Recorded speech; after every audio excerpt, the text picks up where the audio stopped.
सर्व पोलीस अधिकारी आणि कर्मचारी सगळ्यांना माझा नमस्कार। मी हेमंत नगराळे, पोलीस आयुक्त मुंबई शहर। महाराष्ट्र शासनाकडून कोविड-19च्या अनुषंगाने दिनांक 4 एप्रिल 2021 रोजी मार्गदर्शक सूचना जारी करण्यात आल्या असून त्याचे तंतोतंत पालन करणे अत्यंत आवश्यक आहे। त्यानुसार मुंबईत कलम 144 CRPC लागू करण्यात आलेले आहे।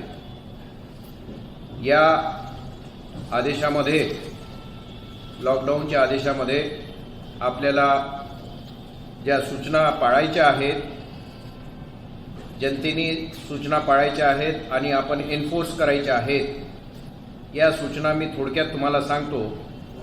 त्या तुम्ही लक्ष देऊन ऐका आणि त्याप्रमाणे त्याच्यावर कारवाई करा। लॉकडाऊनमध्ये सगळ्यात महत्त्वाचं म्हणजे सोमवार ते शुक्रवार सकाळी 7 वाजतापासून ते रात्री 8 वाजेपर्यंत जमावबंदी करण्यात आलेली आहे। याचा अर्थ कोणत्याही ठिकाणी 5 पेक्षा अधिक लोक जमा होणार नाहीत सार्वजनिक ठिकाणी।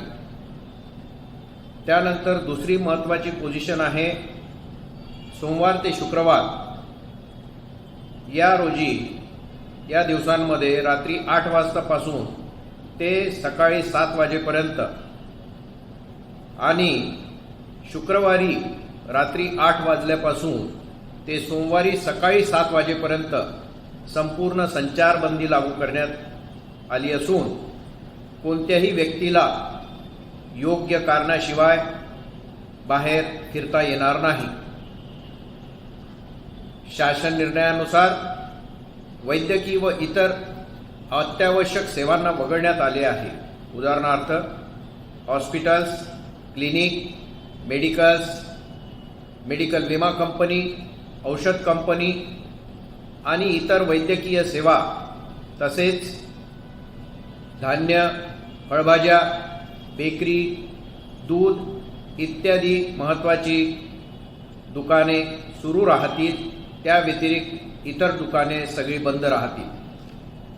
ट्रेन, टॅक्सी, रिक्षा व सार्वजनिक बस सेवा या सुरू राहतील, परंतु त्याच्यावर रिस्ट्रिक्शन्स टाकण्यात आलेले आहेत। अत्यावश्यक सेवा देणाऱ्या दुकानांमध्ये मास्कचा वापर आणि सोशल डिस्टन्सिंग याचे पालन होत असल्याबाबतची खात्री करणे अत्यंत आवश्यक आहे। बसेसमध्ये फक्त सिटिंग अलाउड आहे, उभ्याने प्रवास करणारे प्रवासी अलाउड नाही। त्याचबरोबर सर्व प्रवाशांनी मास्क घालणे अनिवार्य आहे। सर्व समुद्र किनारे, गार्डन, सार्वजनिक मैदाने, त्याचप्रमाणे अत्यावश्यक सेवेतील दुकाने सोडून इतर सर्व दुकाने व बाजारपेठा व मॉल हे बंद राहतील। सिनेमागृहे, नाट्यगृहे, वॉटर स्पोर्ट्स कॉम्प्लेक्स, सर्व क्लब, स्विमिंग पूल, सर्व जिम हे बंद राहतील। सर्व हॉटेल, बार बंद राहतील। फक्त पार्सल सेवेसाठी सकाळी 7 वाजतापासून ते रात्री 8 वाजेपर्यंत फक्त पार्सल सेवा ही सुरू ठेवण्यात येईल। परंतु जी रोड साईडची इटरीज आहेत, म्हणजे रस्त्याच्या बाजूला असलेली टपरी ज्याच्यामध्ये जेवणाचे खाद्यपदार्थ वगैरे असतात, अशा ठिकाणी बसण्यास मनाई आहे, परंतु फक्त पार्सल सेवा ही दिल्या जाऊ शकते सकाळी 7 ते 8च्या दरम्यान। सर्व धार्मिक स्थळे ही बंद राहतील। स्पा, सलून, ब्युटी पार्लर, सर्व स्कूल, कॉलेजेस हे सगळे बंद राहतील। कोणतेही धार्मिक, सामाजिक, सांस्कृतिक किंवा राजकीय इत्यादी कार्यक्रमांना परवानगी राहणार नाही। वाहतूक सेवा सुरू राहील, परंतु त्यामध्ये काही रिस्ट्रिक्शन्स टाकण्यात आलेले आहेत। जसे रिक्षामध्ये फक्त 2 प्रवासी प्रवास करू शकतील. तसेच टॅक्सीमध्ये फक्त 50% प्रवासी प्रवास करतील. RTOच्या परवानगीप्रमाणे जेवढी कॅपॅसिटी असेल, म्हणजे साधारण येलो आणि ब्लॅक टॅक्सी याच्यामध्ये फक्त 4 प्रवासी अलाउड असतात नॉर्मल टाईममध्ये, तर त्याच्यामध्ये फक्त 2च प्रवासी अलाउड राहतील. या काही महत्त्वाच्या सूचना आहेत. याच्यामध्ये आपण पोलीस अधिकारी आणि कर्मचारी यांचा अत्यंत महत्त्वाचा सहभाग या लॉकडाऊनमध्ये राहणार आहे आणि याच्यासाठी हा लॉकडाऊन यशस्वी करण्यासाठी आपल्याला काही गोष्टींचं पालन करणं अत्यंत आवश्यक आहे. तर पुढे मी काही ज्या गोष्टी आपल्याला करायच्या आहेत त्या सांगणार आहेत आणि ज्या करू नये या पण सांगणार आहे.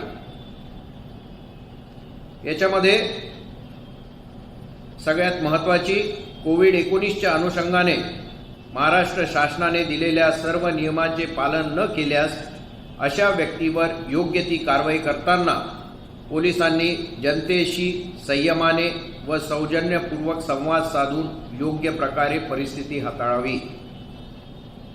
दुसरी, सर्व अधिकारी व अंमलदार यांनी जवळच्या रुग्णालयात जाऊन वॅक्सिनेशन करून घेणे अत्यंत आवश्यक आहे. वरिष्ठ अधिकारी यांनी त्यांच्या अधिपत्याखालील अधिकारी व अंमलदार यांनी वॅक्सिनेशन करून घेतले की नाही याची खात्री करावी. तसेच अधिकारी व अंमलदार यांनी आपले कर्तव्य बजावत असताना देखील स्वतःची काळजी घ्यावी.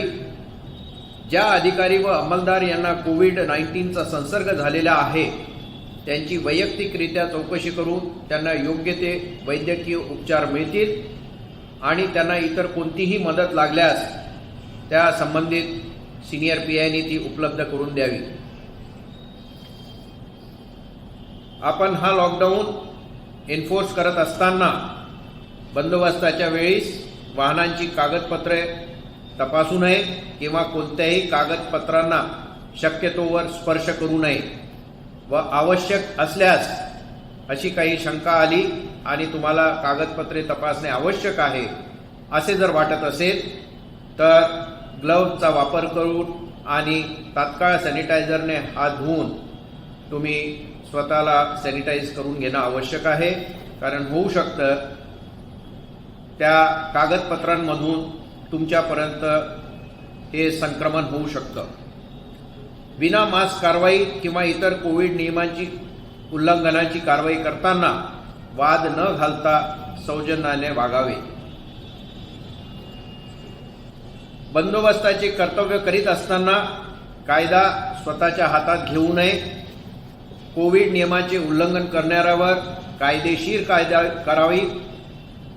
बऱ्याच वेळेस आपल्याकडे व्हिडिओ येतात, त्याच्यामध्ये कुणाला सूर्यनमस्कार करायला सांगतात, कुणाला उठबशा करायला सांगतात, कुणाला माकड उड्या करायला सांगतात.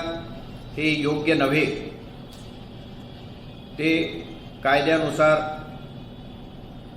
चुकीचे आहे.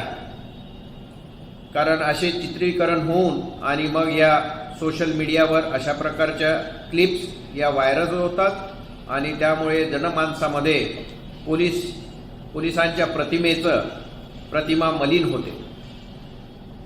कर्तव्यावरील अधिकारी अंमलदार यांनी जेवण करताना, नाश्ता करताना सोशल डिस्टन्सिंग ठेवावे. सगळे आपलेच आहेत असं समजून जवळजवळ बसून जेवण किंवा नाश्ता करू नये, कारण त्याच्यामुळे संसर्ग वाढण्याची शक्यता असते. कोविड काळात पोलीस ठाण्यामध्ये वाढदिवस, सेवानिवृत्ती आणि इतर कार्यक्रम यांना गर्दी होणार नाही याची काळजी घ्यावी. शक्यतो असे कार्यक्रम न केलेले बरे. प्रत्येकाने मास्क, फेस शील्ड व सॅनिटायझरचा वापर करावा आणि स्वतःला वेळोवेळी दिवसभरातून बरेचदा सॅनिटाईज करून घ्यावे. बंदोबस्ताच्या वेळी किंवा पोलीस ठाण्यात असताना एकमेकांपासून सुरक्षित अंतर ठेवावे. कोणाकडेही चौकशी करताना सामाजिक अंतर ठेवावे, आरोपीकडे तपास करायचा असल्यास अंतर ठेवावे आणि शक्य असल्यास पीपीई किट परिधान करावे. रुग्णालयात किंवा कोविड सेंटर येथे बंदोबस्ताकरता असलेल्या अंमलदारांनी किंवा तपासाकरिता जाणाऱ्या अंमलदारांनी पीपीई किटचा वापर करावा. कोविडच्या संदर्भात कोणतीही चुकीची माहिती प्रसारित होणार नाही याची काळजी घ्यावी. गर्दी असल्यास कोविड संदर्भातील सूचनाकरता मेगाफोनचा वापर करावा. सर्व पोलीस स्टेशननी आपल्या पोलीस स्टेशनला कमीत कमी 5 मेगाफोन असतील अशी व्यवस्था करावी, कारण येणाऱ्या काळामध्ये तुम्हाला मेगाफोनची अत्यंत आवश्यकता पडणार आहे. त्याचप्रमाणे तुमच्या गाड्यांवर, मोबाईल्सवर सुद्धा तुम्ही मेगाफोन लावून घेणे आवश्यक आहे. बंदोबस्ताच्या वेळेस रस्त्यावर बॅरिकेडचा वापर करावा. बंदोबस्ताकरता वापरण्यात येणारे साहित्य जसे तुमची लाठी, शील्ड, हेल्मेट यांना वेळोवेळी सॅनिटाईज करून घ्यावे, कमीत कमी दिवसातून एकदा किंवा दोनदा. आणि सगळ्यात महत्त्वाचं, तुम्ही ज्या ठिकाणी राहताय, तुमचं राहायचं घर आणि ज्या ठिकाणी तुम्ही ड्युटी करताय ते पोलीस स्टेशन किंवा ते ड्युटीचं ठिकाण हे स्वच्छ ठेवावे, जेणेकरून तिथूनच संसर्ग होणार नाही यासाठी आपण काळजी करणं अत्यंत आवश्यक आहे. आज रात्रीपासून आपला हा बंदोबस्त सुरू होणार आहे आणि या बंदोबस्तामध्ये आपले अधिकारी, कर्मचारी, कारण हा बंदोबस्त काही एका दिवसाचा नाही, 2 दिवसाचा नाही. आता सध्या जो लॉकडाऊनचा ऑर्डर आहे हा 30 एप्रिलपर्यंतचा ऑर्डर आहे. आता तो त्याच्यानंतर अजून पुढे कधी जाईल आपल्याला नक्की माहिती नाही, कारण कोरोनाचं संक्रमण येणाऱ्या दिवसामुळे हा लॉकडाऊन सुरू केल्यानंतर केसेस कशा वाढ होतात किंवा त्याच्यात कमी होतात हे बघितल्यानंतरच शासनाकडून पुढचे निर्णय घेण्यात येतील. त्याच्यामुळे आपल्याला बंदोबस्त प्लॅनिंग करताना आपल्याला जास्त कालावधीचा बंदोबस्त हा प्लॅन करायचा आहे. एकीकडे सगळे अधिकारी, कर्मचारी एकाच वेळेस लावून टाकले, दुसऱ्या दिवशी लावायला आपल्याकडे काही नाही किंवा तिसऱ्या दिवशी लावायला आपल्याला काही नाही, अशी परिस्थिती होता कामा नये. प्लॅनिंग व्यवस्थित करून आपल्या अधिकाऱ्यांना रेस्ट मिळाली पाहिजे, कर्मचाऱ्यांना रेस्ट मिळाली पाहिजे. त्याचबरोबर काही कर्मचारी ड्युटीसाठी सुद्धा हजर राहायला पाहिजेत. या सगळ्या गोष्टी एक सिनियर PI, एक ACP आणि एक DCP या नात्याने तुम्ही बघणे अत्यंत आवश्यक आहे. जे अधिकारी, कर्मचारी ड्युटीवर असतात, ज्यांना कधी जेवणाची किंवा नाश्त्याची गरज पूर्ण होऊ शकत नाही, यांच्यासाठी सुद्धा आपण व्यवस्था करणे अत्यंत आवश्यक आहे. जिथे आवश्यक असेल तिथे आपण वेलफेअर फंडचा वापर करू आपण ही व्यवस्था करू शकतो. बऱ्याच ठिकाणी आपले गुरुद्वारे आहेत, गुरुद्वारामध्ये लंगर असतं. आपण जर त्यांना विनंती केली तर ते सुद्धा आपल्याला मदतीसाठी नेहमीच हात देत असतात. हा जो बंदोबस्त आहे बऱ्याच कालावधीचा आहे आणि याच्यामध्ये मुख्य त्रास जो आहे, मुख्य अडचण जी आहे की यामध्ये आपले अधिकारी आणि कर्मचारी हे सुद्धा कोरोनाग्रस्त होऊ शकतात. त्याच्यामुळे आता ज्या सगळ्या सूचना तुम्हा सगळ्यांना सांगितलेल्या आहेत त्या सगळ्या सूचनांचं पालन योग्य प्रकारे करणे हे अत्यंत आवश्यक आहे. यातून आपल्याला स्वतःला वाचवायचं आहे, त्याचबरोबर आपल्याला दुसऱ्यांना वाचवायचं आहे आणि तेही चांगल्या पद्धतीने.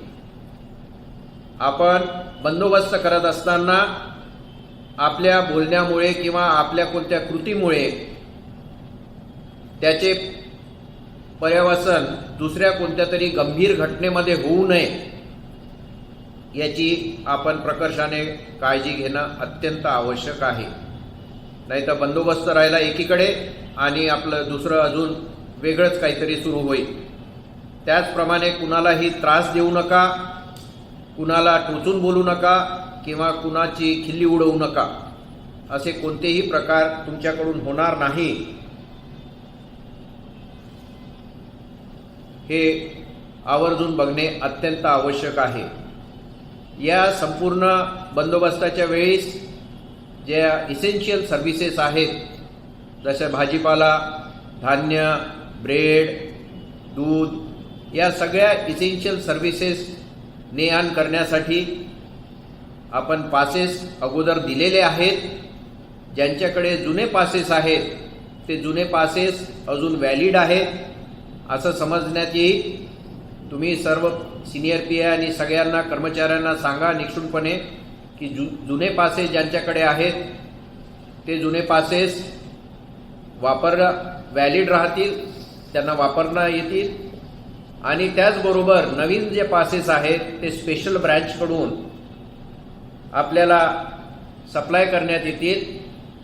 अगोदर DCP हे पासेस इश्यू करत होते वाहनांचे आणि लोकांचे इसेन्शियल सर्व्हिसेसच्या, परंतु आता आम्ही निर्णय घेतलेला आहे की ACP दर्जाचे अधिकारी हे आता पासेस इश्यू करतील. परंतु पासेस इश्यू करताना हे सर्व पासेस व्यवस्थित त्याचा रेकॉर्ड ठेवण्यात येईल.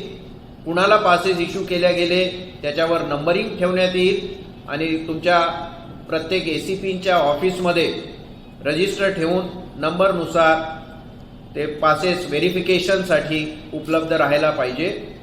आणि DCPंनी वेळोवेळी किती पासेस इश्यू झालेत, कुणाला इश्यू झालेत याची शहानिशा करणे अत्यंत आवश्यक आहे. पुढे येणारे दिवस हे महत्त्वाचे दिवस आहेत. तुम्हाला ही ॲडिशनल ड्युटी आहे याचं मला भान आहे, परंतु ही एक जबाबदारी आहे शासनाने आपल्यावर सोपवलेली आहे. ही जबाबदारी आपल्याला चांगल्या प्रकारे पार पाडायची आहे आणि ही जबाबदारी आपल्याला शासनाने दिलेली आहे ती आपण पूर्ण करून दाखवायची आहे.